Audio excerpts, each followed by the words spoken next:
the ground laid a reflective vest, a traffic control flashlight, and 2 boots.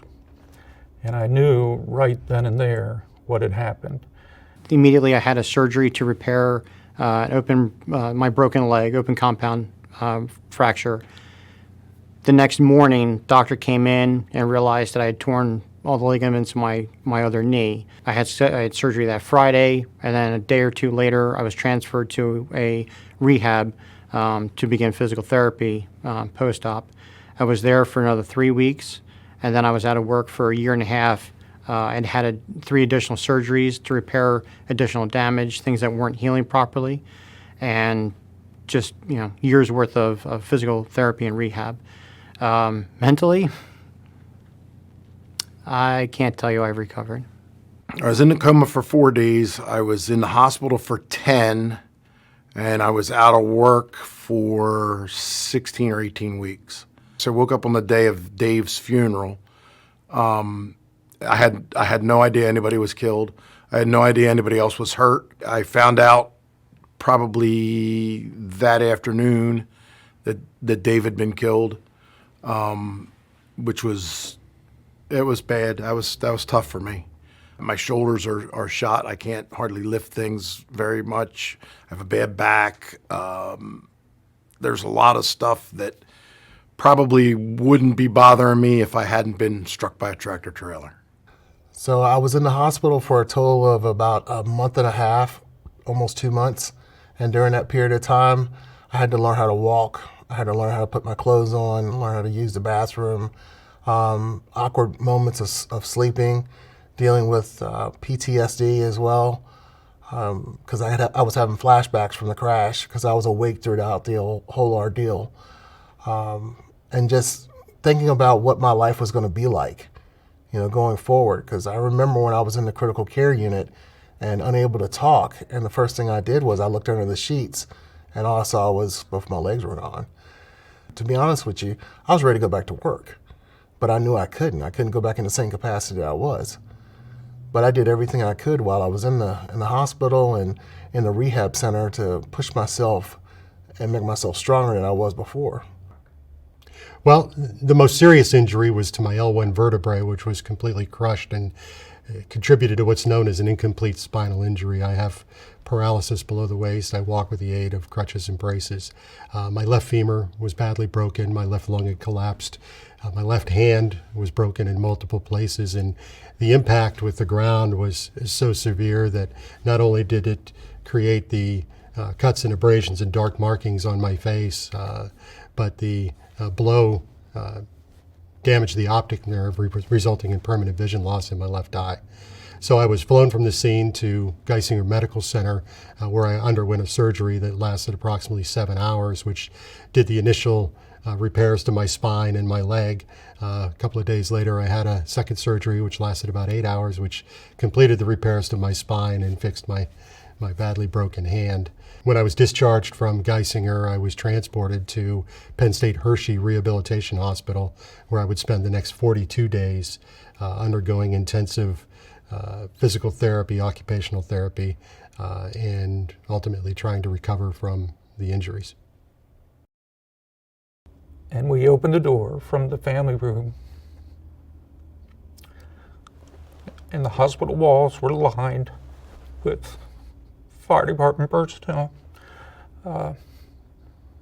Dozens, maybe 100 or more fire department people were there at the hospital for us. Well, because of my profession being non-fire service related, my initial reaction in the 24 hours or 48 hours following the incident was unequivocally, I am done with the fire service. I have no interest. I don't want to go to the fire station. I don't want to be there, have any involvement. And I received a letter from one of our paramedics, a lady who worked for our department. And basically the letter outlined, this is why we need you back, why You need to come back. And that letter was really compelling. And it reminded me, a close friend of mine, Steve Austin, who was at the wake of my father's funeral. I remember him walking up to me and sitting down beside me. Now, there was also a struck by fatality in Lineville, Pennsylvania, just 2 months earlier. And so Steve walked up to me and he slapped me on the leg and he said, "What are we going to do about this? First David Good in Lineville, and now your dad. Something has to be done." Prior to the accident, Lionville was a very tight community. If you were not down at the station on a Friday or Saturday night, you were not going to make an engine or a rig, because there was always guys hanging out here on the weekends, doing things together. After the accident, when a large portion of your 10 of your most active firefighters and now all of a sudden unable to respond, it hit the fire company very hard. Even shortly after that, being down at the firehouse didn't seem to be as important as it was to be home with family. Over time, it's recovered and wounds have healed, but for that initial first several of months, it was tough. Some of the officers who were working at that time, they couldn't go across that bridge without thinking about the fact that their brother's blood was spilled right there on that street. And then it was hard for my family to go across that bridge because every time they went across it, they thought the same thing. Not knowing what kind of pain I had to deal with when I was there. I realized how frail life is. I worked 7 days a week before the accident. I don't work 7 days a week anymore. I work 5 days a week, and I spend the time with my family, with my daughter, my son, and my wife. It was a challenge every day. A lot of the things that I had enjoyed in my life, I was a very active person. I was a lifelong runner, crazy distance runner, as I like to say it, and I couldn't do those things anymore. I needed to find ways to continue to stay active and to resume my life. Having a family, having a then 13-year-old son that needed his father and needed to be able to do activities with his father. I needed to find the things that I could do with him now with my altered life. And so almost immediately I was able to acquire an adaptive hand cycle. It's a bicycle that you power with your arms. And that gave me an activity that I could do with him. I couldn't throw the football around anymore, but I could sure go for a bike ride with my son. And so that was something that I wanted to do to try to stay active and to continue to live a life of adventure and excitement. I think what needs to happen, I think the county has to get involved. They have to offer a specific class on highway incident safety with first responders, and it has to be a mandatory class.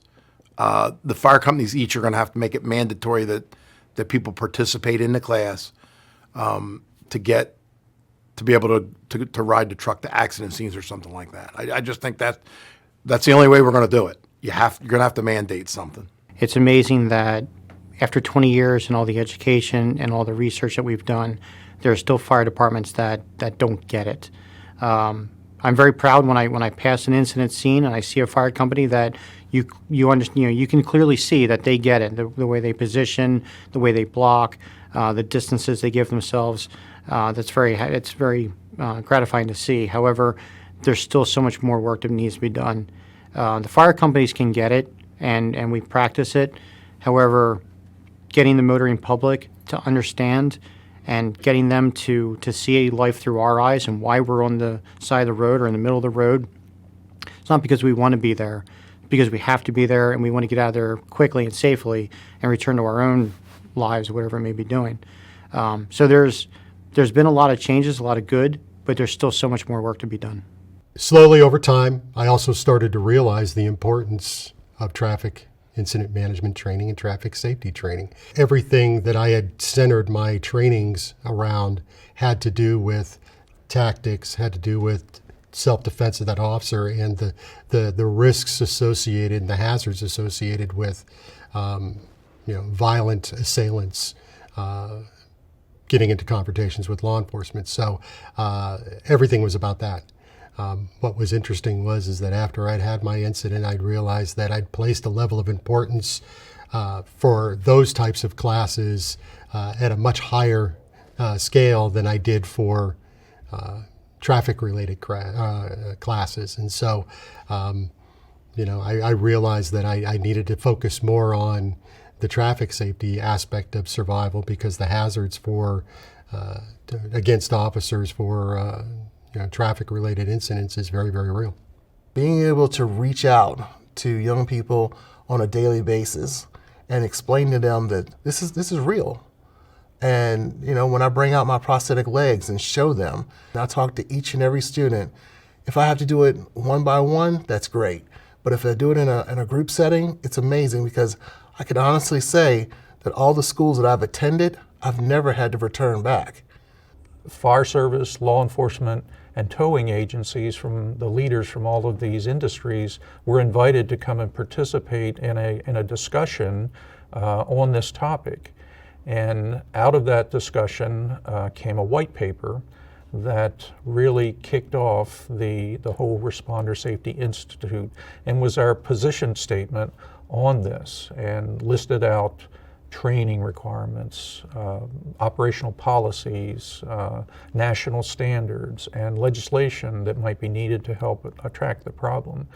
And that really was the beginning of what we later know as the Responder Safety Institute.